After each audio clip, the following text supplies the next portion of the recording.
Ontem nós tratávamos sobre o quanto cada um de nós tem uma história marcada por acontecimentos bons, mas também marcada por situações desafiadoras, situações difíceis, situações que, quando crianças, adolescentes e ao longo da vida, talvez nós não tenhamos conseguido assimilar muito bem, não é assim?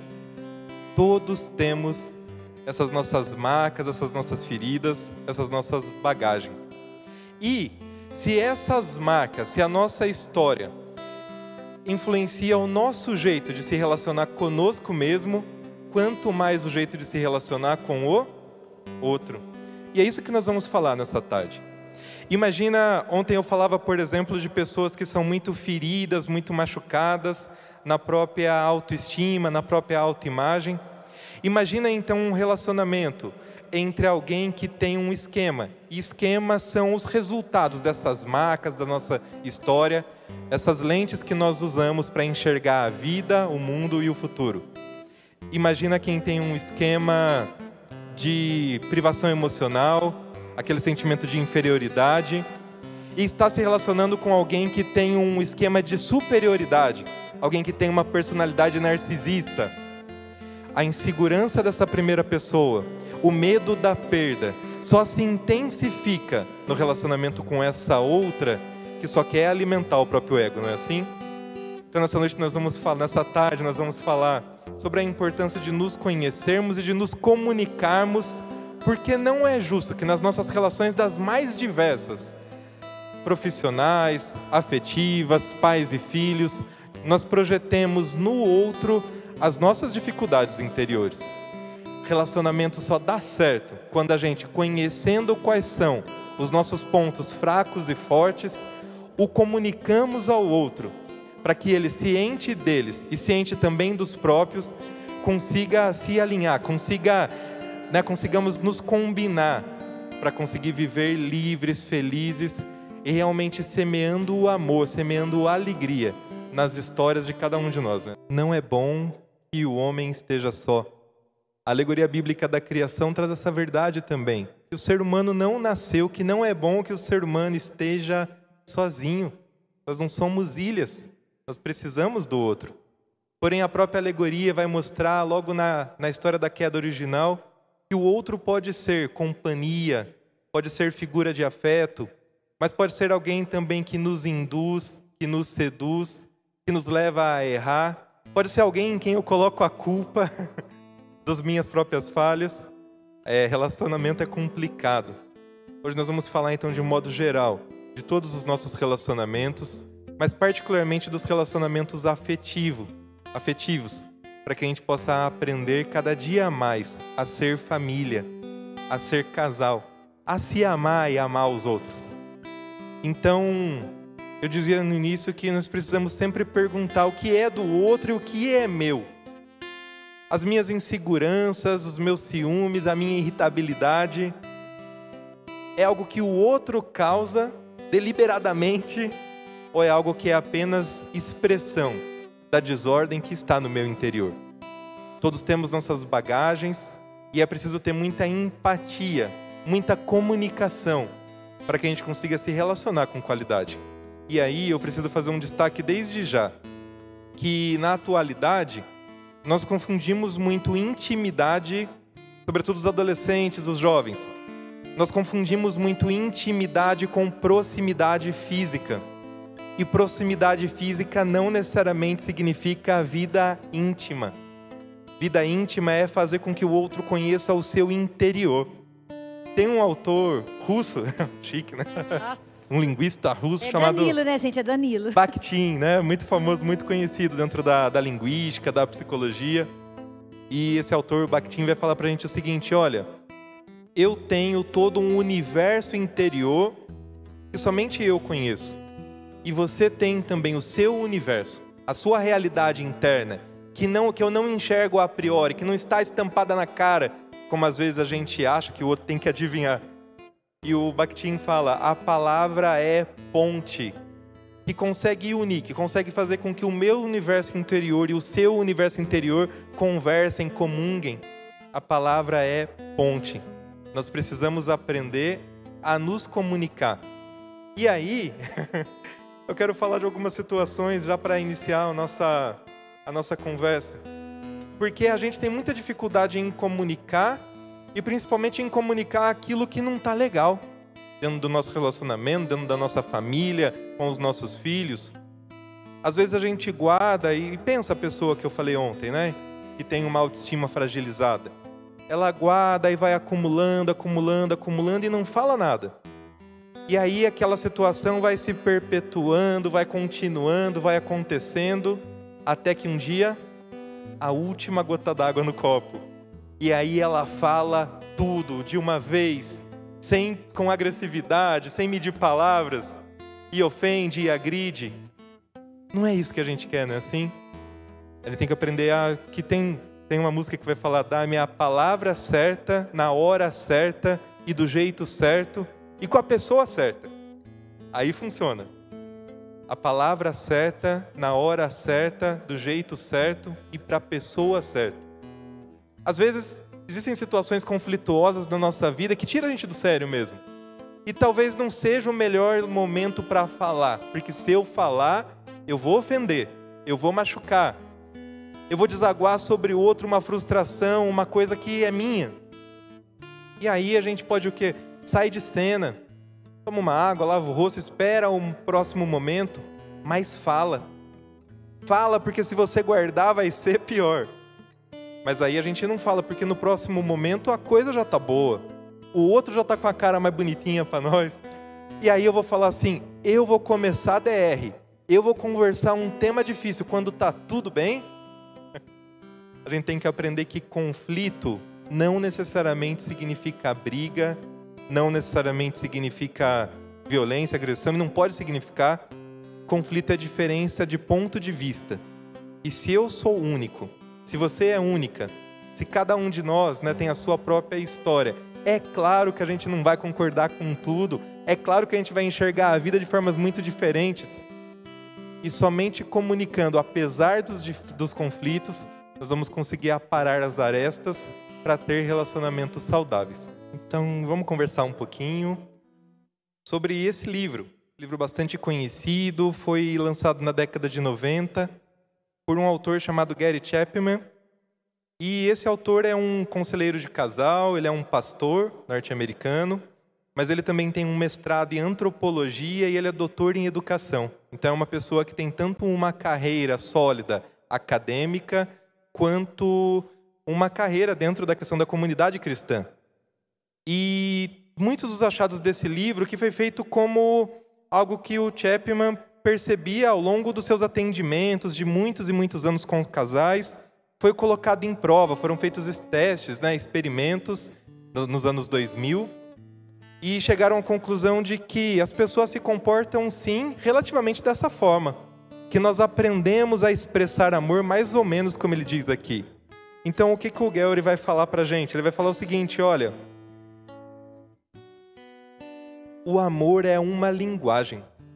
Lembra que eu falava que cada um de nós tem uma história e a partir dessa história nós aprendemos a enxergar e a ser no mundo?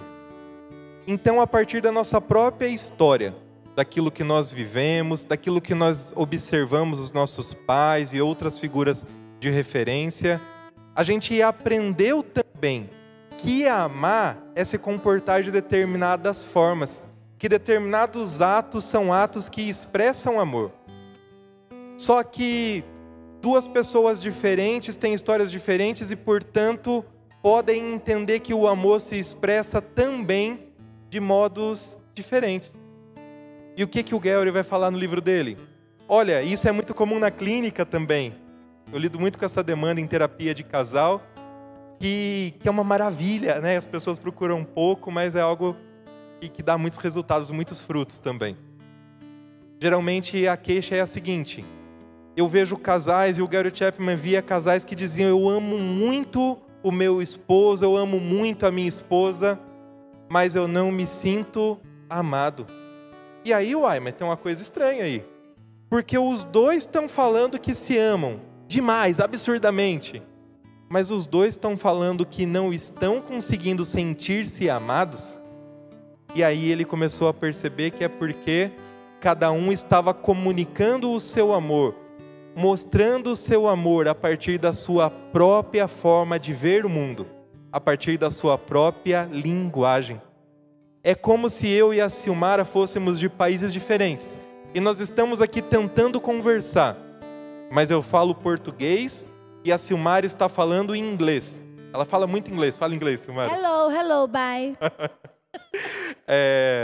Nós estamos conversando, mas nós estamos realmente se comunicando. Eu não estou entendendo o que ela está falando. Ela não está entendendo o que eu estou falando. Então ele vai perceber isso. Na verdade, não é que os casais não se amam. Na verdade, é que os casais não estão conseguindo comunicar amor na forma que o outro consegue entender. E o desafio que ele propõe é justamente esse, é entender qual é a forma que eu expresso o meu amor. Qual é a forma que a sua esposa, que o seu esposo está acostumado a expressar o amor dele, para que a gente possa se alinhar. E ele, nos estudos, nos atendimentos, vai propor que existem minimamente 5 formas principais pelas quais as pessoas expressam amor e sentem-se amadas. E que é na percepção de que, da minha forma e da forma do outro, que a gente consegue conversar, que a gente consegue se entender, que a gente consegue encher o nosso tanque de amor. Ele faz essa metáfora no livro. Como se você tivéssemos um tanque de amor que vai se enchendo e se esvaziando conforme a gente vai convivendo, conforme a gente vai vivendo. E que casamento feliz, relacionamento feliz, isso vale para marido e esposa, isso vale para pais e filhos, para amigos. Relacionamento feliz é aquele no qual, entendendo a linguagem do outro, eu consigo deixar o tanque de amor dele sempre cheio. Não pode chegar na reserva, não. E consigo ensiná-lo a deixar o meu tanque de amor cheinho também. Então vamos conversar sobre as 2 primeiras linguagens que o Gary Chapman propõe. E a primeira delas, então, ele chama de palavras de afirmação. E o que é isso, Danilo? São pessoas que entendem que são amadas quando recebem do outro palavras de afirmação no sentido de elogios, mas mais do que elogios, né? E veja bem, elogios realistas também. Isso é legal da gente pensar. Não podem ser palavras ao vento, palavras da boca para fora. Tem que ser elogios realistas. Tem que ser o reconhecimento por aquilo que o outro realmente é e realmente faz. Mas para além de palavras, né, de elogiosas, é também aquele outro que incentiva os seus projetos, que te apoia, que te dá coragem. Ele vai falar que tem pessoas que expressam amor assim, incentivando o outro, apoiando, elogiando, nas pequenas coisas. Porque nas grandes coisas é fácil elogiar. Mas é essas coisas do dia a dia. Esse elogio do dia a dia, essa palavra que apoia, que incentiva, que convida o outro a ir além todos os dias, que a gente consegue se perceber e se sentir amado. E aí, Silmara, uma pessoa que tem esse tipo de forma de expressar amor, isso é uma dica importante também. Danilo, como eu sei qual é a forma que o meu companheiro, que a minha esposa sentem-se amados? Geralmente é aquela forma que a pessoa mais expressa o próprio amor por você, ou também aquilo que ela mais reclama que você não faz. Então, o que é, né, uma pessoa que precisa de palavras de afirmação e estar com o tanque de amor vazio? Oxe, mas tudo que eu faço você critica? Parece que eu faço, você não enxerga nada que eu faço de bom. Sabe aquela pessoa que é hipercrítica, que não apoia, que você chega com uma ideia, com um projeto, e ela já joga um balde de água fria? Então é isso.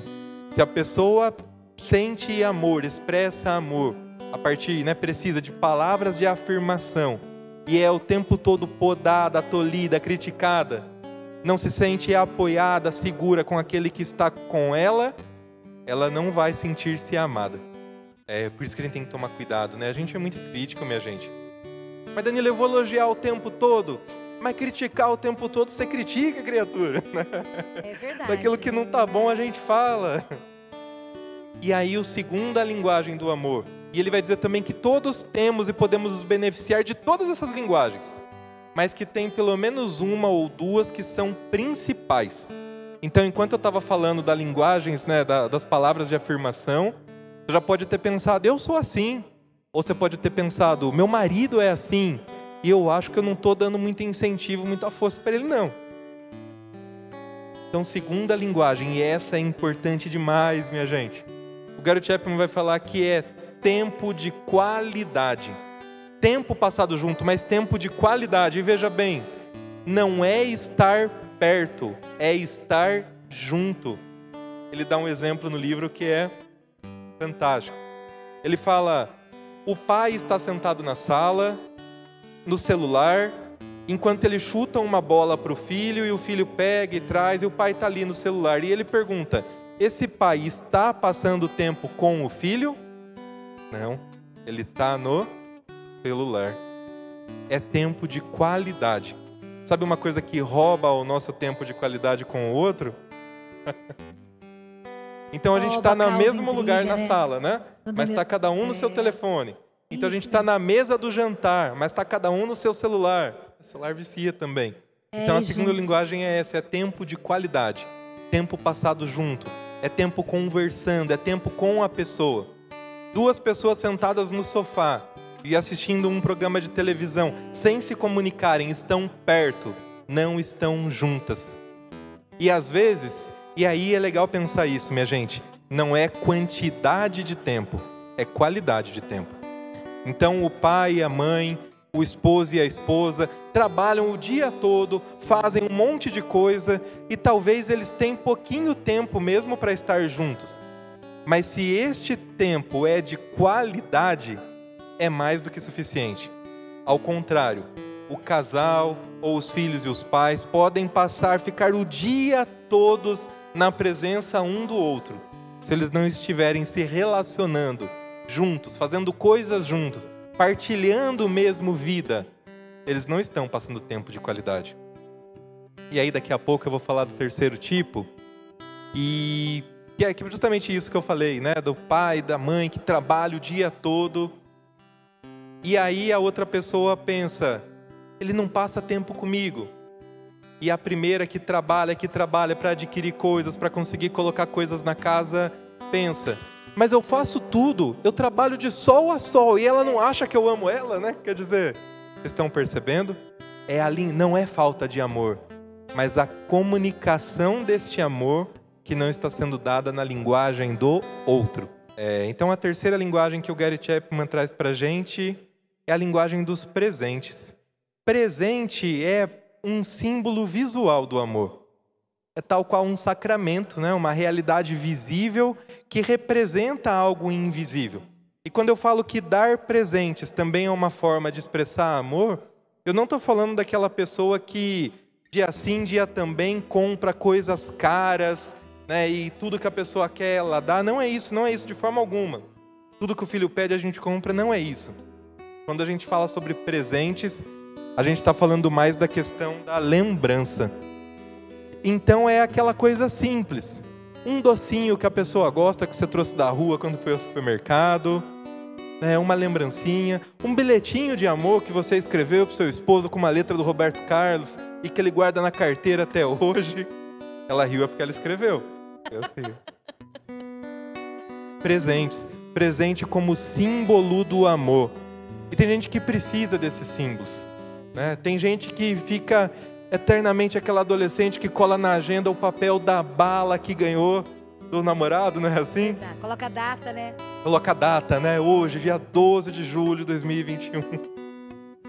Tá raro isso hoje, né, gente? Presente tem a ver com romantismo, tem a ver, mas é isso, né? Não é o valor, é a lembrança. É um símbolo visual do amor. A quarta linguagem que eu antecipei na última fala é o que a gente chama de atos de serviço. E também precisa antecipar. Não significa ser aquela pessoa que faz tudo o tempo todo pela outra, mas significa aquela pessoa que percebe a importância de fazer, de trabalhar, de investir, né? Tempo, energia por alguém, por alguma relação. Então a gente fala que é aquele empenho com espírito positivo e gratuidade. E aí é preciso pensar uma coisinha antes, né? Veja bem, Lembra a história que eu disse agora há pouco? O pai que trabalha, o marido que trabalha muito, porque está sempre fazendo coisas, ou a esposa que está sempre fazendo coisas, deixando a casa brilhando, que é casado com alguém que precisa de tempo de qualidade. E todo o tempo livre, entre aspas, que ela tem, porque ela acha que trabalhar, que fazer coisas é expressão de amor, ela gasta fazendo coisas e a outra pessoa não enxerga. E aí na terapia ela fala, mas eu faço tudo por ele. Mas será que faz aquilo que é essencial? Aquilo que é realmente valoroso aos seus olhos? O que eu mais escuto são mães na clínica que falam que, achando que fazer coisas e ter a casa limpa era expressão, brilhando, era expressão de amor, deixaram de investir no próprio casamento, deixaram de investir no relacionamento com os filhos, para ter sempre a janela lustrada, brilhante. É pais que, depois de muitos anos trabalhando de sol a sol, dizem, se eu pudesse eu teria trabalhado menos para ver o meu filho crescer, para ter mais momentos de carinho com a minha esposa. O risco de quem acha que fazer coisas é expressar amor, é a pessoa se empenhar em tantas coisas, como eu falava há pouco, e perder aquilo que é essencial. Mas eu preciso fazer um parênteses também. Não acha que a quantidade de investimento, ou seja, tudo que a pessoa faz antes do casamento, é reflexo, é garantia de que ela vai continuar fazendo isso sempre. Porque o amor é a paixão domada, né? Então no relacionamento, no flerte, na conquista, a gente se desdobra, a gente carrega um bonde nas costas, e com o tempo o amor se acalma, o amor se doma, ou a paixão se acalma, a paixão se doma, e isso é amor. É eu fazer as pequenas coisas pelo outro com alegria, com gratuidade, porque sei que isso pode deixar o dia do outro feliz. Então a gente tem que tomar cuidado com esses extremos. Nem tanto só trabalhar, nem não fazer nada e deixar que o outro se vire com tudo sozinho. Mas fazer coisas também é uma linguagem de amor. Fazer aquilo que o outro precisa. Pensa naquilo que o seu esposo, que a sua esposa mais reclama. Talvez a linguagem dele seja serviço, e você não está servindo nas coisas básicas que ela gostaria. Tem um meme na internet que fala, né? Quando a gente fala que vai trocar a torneira pingando, Silmara, a gente vai. Não precisa ficar lembrando nós de 6 em 6 meses, né? Mas uma coisa que irrita muito, né? Mas irrita muito. Quando coloca uma coisa no lugar e vai pegar e não tá naquele lugar. Daí ele fala assim, mas eu pus, faz uma semana que eu coloquei aquilo ali, né? E é muito engraçado, né? E aí a gente fala assim, brigou por causa de um copo, sim, brigou por causa de uma peça de roupa, sim, brigou... Não é só por causa de um copo, minha gente.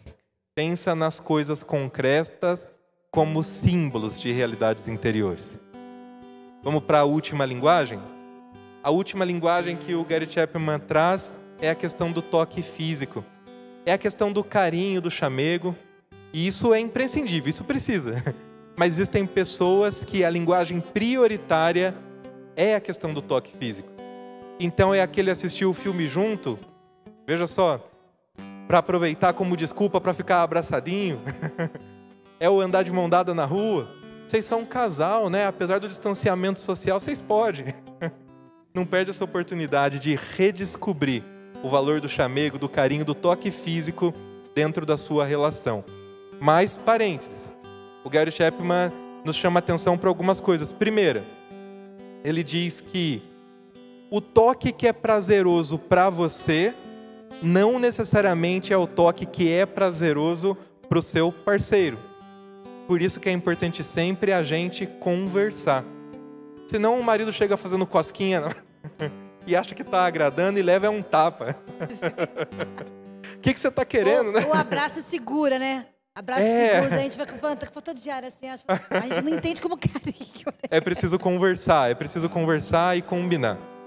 Uma reclamação que existe muito na clínica e que o Gary Chapman narra no livro também, é dos casais que dizem o quanto estão insatisfeitos com a própria vida afetiva, com a própria vida sexual. E ele vai dizer que na grande maioria dos casos não é nenhum problema orgânico, não é nenhum problema da pessoa, não é nem sequer porque o amor ou a paixão acabou. mas é simplesmente porque as pessoas não conversam sobre toque, sobre afeto, sobre carinho. Acha que tudo isso é automático, acha que tudo isso é instantâneo. E não é assim. A gente precisa conversar também sobre o que agrada a cada um de nós. E aí a segunda ressalva que o Gellry faz nessa linguagem é que a gente tem que tomar muito cuidado, porque o corpo foi feito para o toque e de forma alguma para o abuso e para a violência.